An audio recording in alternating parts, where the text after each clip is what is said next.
Hello students, मैं शाहिद आपके लिए लेकर आ गया हूँ एक नई वीडियो। आज की वीडियो में हम एक बहुत ही नॉलेजेबल टॉपिक के बारे में बात करने वाले हैं। तो आइए शुरू करते हैं आज की क्लास। आज की क्लास में हम बात करने वाले हैं एक बहुत ही फेमिलियर टॉपिक के बारे में। हम और आप almost every day news channels पर इस वर्ड को सुनते हैं। जी हाँ, आज की क्लास में हम बात करेंगे जीडीपी के बारे में, जिसका full form gross domestic product होता है। तो सबसे पहले हम जान लेते हैं जीडीपी का क्या मतलब होता है। ये वर्ड इसलिए भी बहुत ज़्यादा इम्पॉर्टेंट है क्योंकि जब भी हम किसी कंट्री के ग्रोथ और डेवलपमेंट की बात करते हैं तो उसका मेजरमेंट ग्रॉस डोमेस्टिक प्रोडक्ट यानी जीडीपी को ध्यान में रख के ही किया जाता है। आइए शुरू करते हैं। जीडीपी का बेसिकली मतलब होता है, अगर मैं डेफिनेशन की बात करूं तो जीडीपी का मतलब होता है कि पिछले एक साल में किसी कंट्री का जो डोमेस्टिक टेरिटरी होता है यानी घरेलू सीमा होती है, उसके अंदर जितने भी गुड्स एंड सर्विसेज का प्रोडक्शन होता है उसके मार्केट वैल्यू के टोटल को ग्रॉस डोमेस्टिक प्रोडक्ट कहा जाता है। आइए इसको एक एग्जांपल से समझते हैं। मैंने यहाँ पर 2021 और 2022 ईयर कंसिडर किया हुआ है। मान लेते हैं कि 2021 और 2022 के बीच में इन प्रोडक्ट्स का प्रोडक्शन हुआ है हमारे देश में पूरे साल में।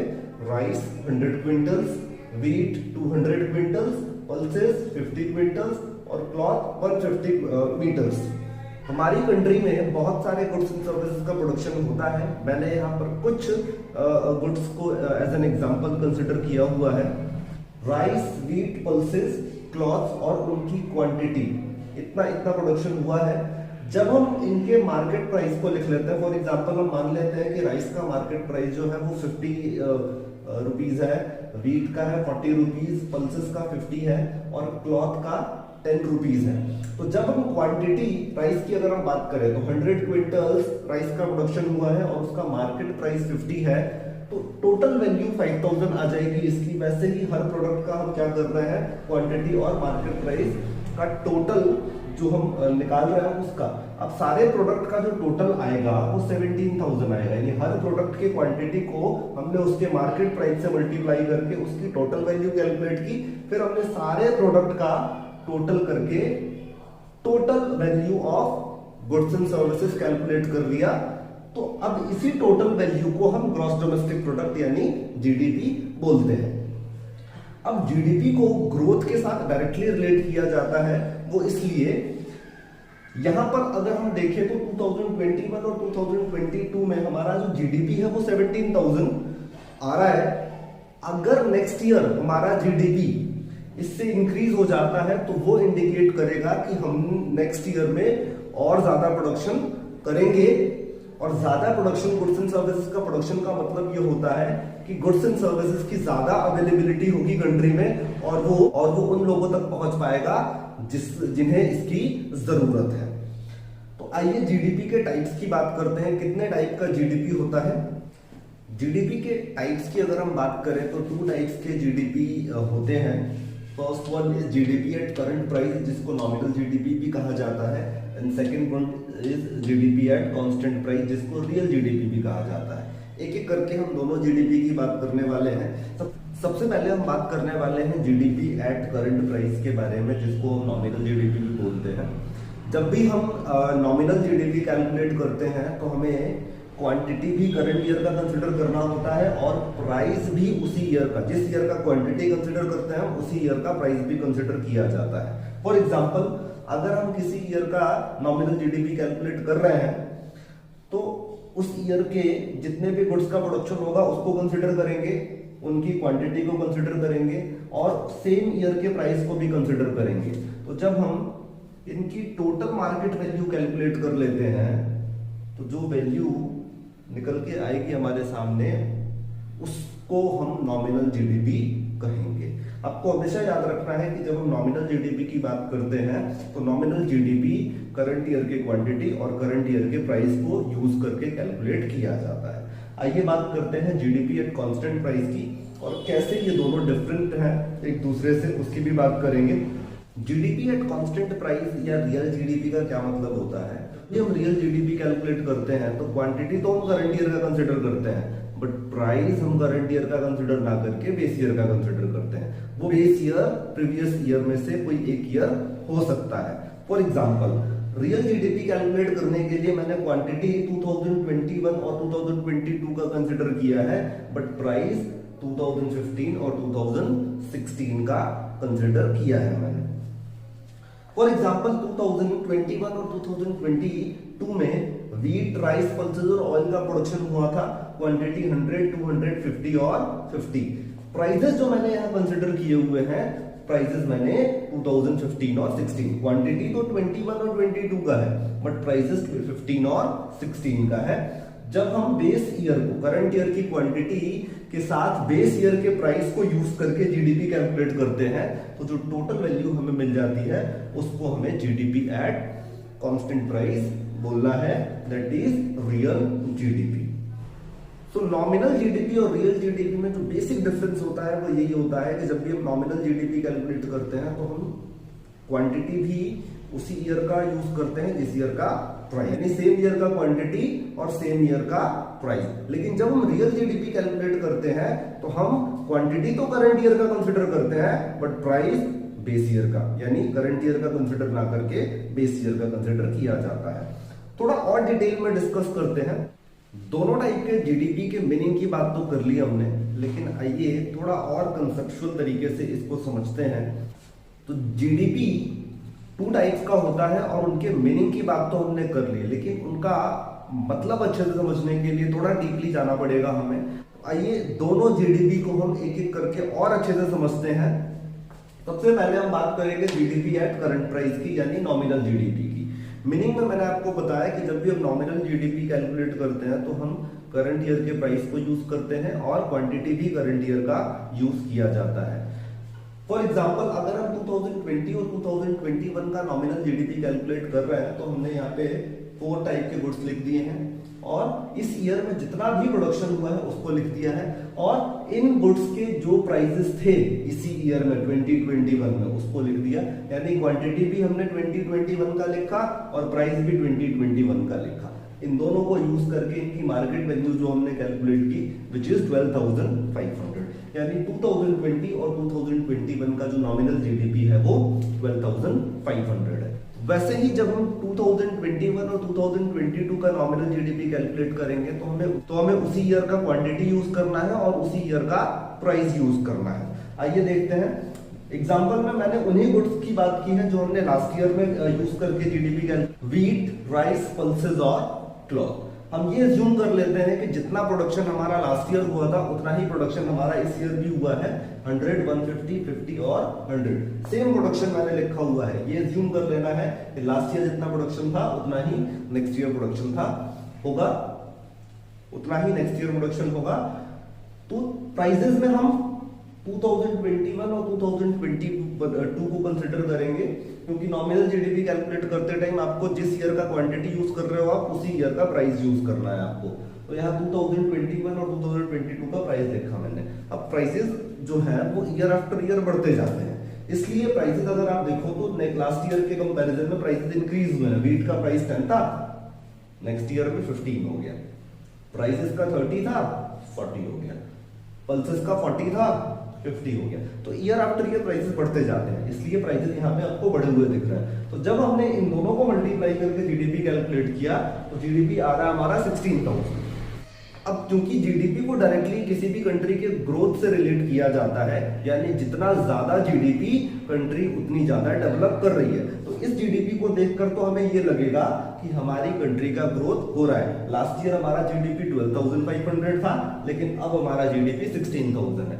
पहले के कंपैरिजन में हमारा जीडीपी बढ़ गया है। लेकिन यहां पर जो जीडीपी बढ़ा हुआ है उसमें प्राइसेस का मेन कंट्रीब्यूशन है। आप देखो प्रोडक्शन तो सेम ही था, गुड्स एंड सर्विसेज का जितना प्रोडक्शन लास्ट ईयर हुआ था उतना ही प्रोडक्शन इस ईयर भी हुआ है, फिर भी हमारा जीडीपी बढ़ गया। और वो जीडीपी इसलिए बढ़ा क्योंकि हमारे प्राइसेस बढ़ गए।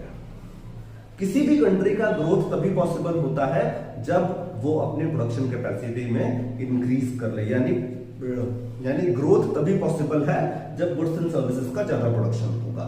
लेकिन यहाँ पर प्रोडक्शन सेम हुआ है, प्राइसेस बढ़ने की वजह से जीडीपी बढ़ गया। इसलिए नॉमिनल जीडीपी को कभी भी ग्रोथ का इंडिकेटर नहीं कहा जाता है। जब भी आप किसी भी कंट्री के ग्रोथ को उसके जीडीपी से मेजर करते हो तो मेक श्योर आप उसके नॉमिनल जीडीपी को ना देख रहे हो।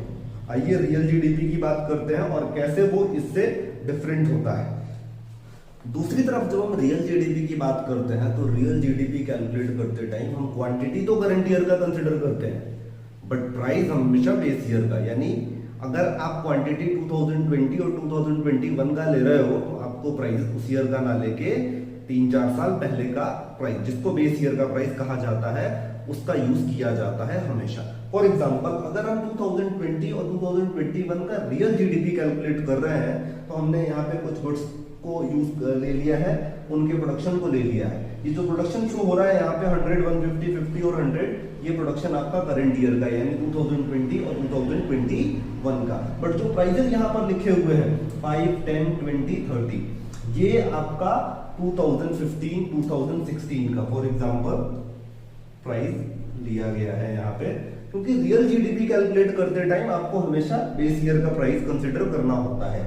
अब अगर इसका यूज करके हम जीडीपी कैलकुलेट करें तो हमारा जीडीपी आ रहा है 6000, और वैसे ही जब हम नेक्स्ट ईयर का रियल जीडीपी कैलकुलेट करेंगे 2021 और 2022 का, तो आप देखो मैंने गुड्स भी वही रखे हुए हैं, मैंने क्वांटिटीज भी उतनी रखी है। ये मान लिया है मैंने कि जितना प्रोडक्शन आपका लास्ट ईयर हुआ था उतना ही प्रोडक्शन इस ईयर में हुआ है। अब क्योंकि रियल जीडीपी कैलकुलेट हो रहा है तो प्राइसेस तो हमेशा आपको सेम ही रखने हैं, 2015 और 16 ये बेस ईयर कंसिडर किया हुआ है हमने। यहां भी जीडीपी आपका कितना आएगा 6000। जीडीपी इसलिए सेम आ रहा है क्योंकि दोनों ही ईयर का प्रोडक्शन सेम है। प्राइसेस तो हमेशा सेम ही रखेंगे किसी भी ईयर का रियल जीडीपी कैलकुलेट कर रहे हैं। मोरल ऑफ द स्टोरी ये है कि रियल जीडीपी में इंक्रीज तभी पॉसिबल है जब आपका प्रोडक्शन इंक्रीज होगा। अगर आपका year after year production same रहेगा तो आपका जीडीपी भी सेम रहेगा, और रियल जीडीपी तभी बढ़ सकता है जब आपका प्रोडक्शन बढ़ता है। इसलिए रियल जीडीपी को ग्रोथ का परफेक्ट इंडिकेटर माना जाता है, क्योंकि रियल जीडीपी के इंक्रीज होने का मतलब है कि कंट्री में ज्यादा गुड्स एंड सर्विसेज का प्रोडक्शन हुआ है, और ज्यादा गुड्स एंड सर्विसेज का प्रोडक्शन होने का मतलब है हमारी कंट्री का ग्रोथ हो रहा है।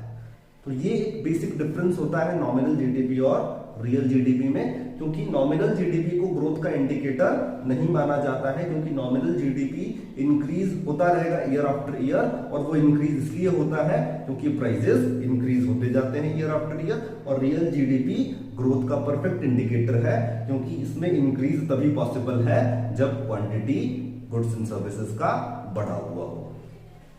ऐसा माना जाता है कि जब भी किसी कंट्री का जीडीपी बढ़ रहा होता है तो उस कंट्री का ग्रोथ भी हो रहा है, लेकिन केवल जीडीपी को देखकर हम ये नहीं कह सकते कि जीडीपी का बढ़ना ग्रोथ को इंडिकेट करता है। कुछ लिमिटेशंस भी होती हैं जीडीपी की।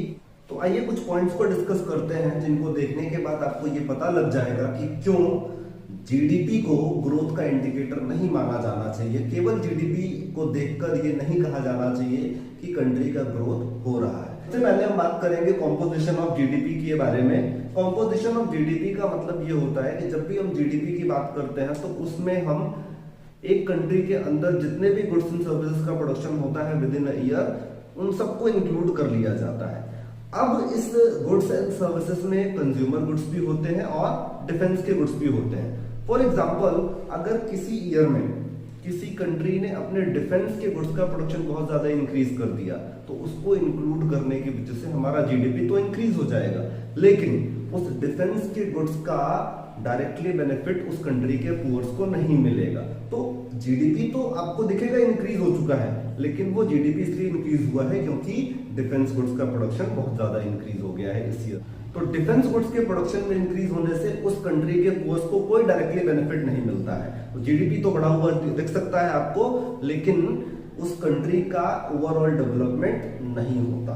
दूसरे पॉइंट्स की अगर हम बात करें डिस्ट्रीब्यूशन ऑफ जीडीपी की, तो इसका मतलब ये है कि गुड्स एंड सर्विसेज का प्रोडक्शन आपने बहुत ज्यादा कर लिया, आपने अपना जीडीपी बहुत ज्यादा इंक्रीज शो कर लिया, लेकिन अगर उन गुड्स एंड सर्विसेज का डिस्ट्रीब्यूशन इक्वल नहीं होगा, उन लोगों तक नहीं पहुंच पाएगा जिनको इसकी नीड है, तब ओवरऑल डेवलपमेंट नहीं, ओवरऑल ग्रोथ नहीं हुआ है कंट्री का।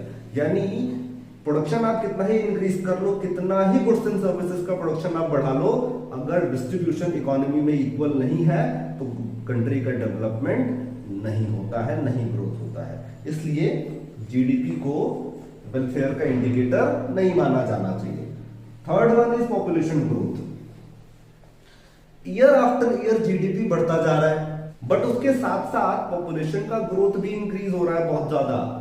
तब भी हम ये कह सकते हैं कि जीडीपी तो इंक्रीज हो रहा है, लेकिन उससे कंट्री का ग्रोथ नहीं हो रहा है। क्यों? क्योंकि पॉपुलेशन का ग्रोथ भी उसके साथ साथ इंक्रीज होता जा रहा है, और पॉपुलेशन का ग्रोथ इंक्रीज होने से जो अवेलेबिलिटी ऑफ गुड्स है वो कम हो जाती है। इसलिए जीडीपी बहुत ज्यादा बढ़ सकता है, लेकिन फिर भी कंट्री का ग्रोथ नहीं पॉसिबल है। नेक्स्ट पॉइंट की बात करें तो एक्सटर्नलिटीज है।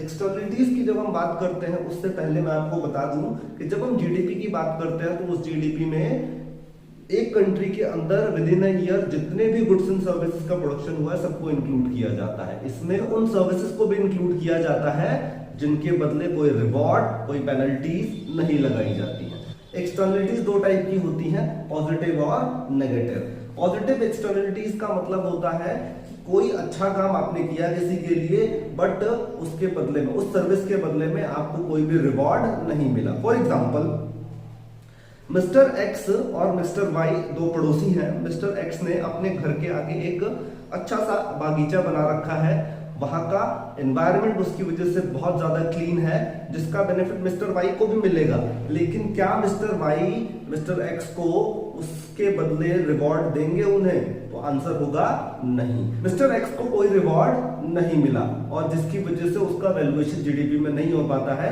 और जिसकी वजह से जीडीपी अंडर वैल्यूड रह जाती है, और इसीलिए हम उसे ग्रोथ का इंडिकेटर नहीं बोल सकते हैं। वैसे ही नेगेटिव एक्सटर्नलिटीज की हम बात करें तो नेगेटिव एक्सटर्नलिटीज का मतलब होता है कोई ऐसा काम जिसके बदले आपके ऊपर पेनल्टीज लगनी चाहिए थी, आपको फाइन पे करना पड़ सकता था, लेकिन आपने नहीं फाइन पे किया। फॉर एग्जाम्पल, हमारे आसपास ऐसी बहुत सी फैक्ट्रीज होती हैं, कंपनीज होती हैं जो हमारे एनवायरनमेंट को पॉल्यूट करती हैं, लेकिन उनके ऊपर गवर्नमेंट की तरफ से कोई भी पेनल्टीज नहीं लगाई जाती है, और उसका भी वैल्यूएशन जीडीपी में नहीं हो पाता है। इसलिए जीडीपी अंडर वैल्यूड रह जाता है, और इसलिए उसे ग्रोथ का इंडिकेटर नहीं कहा जाता है।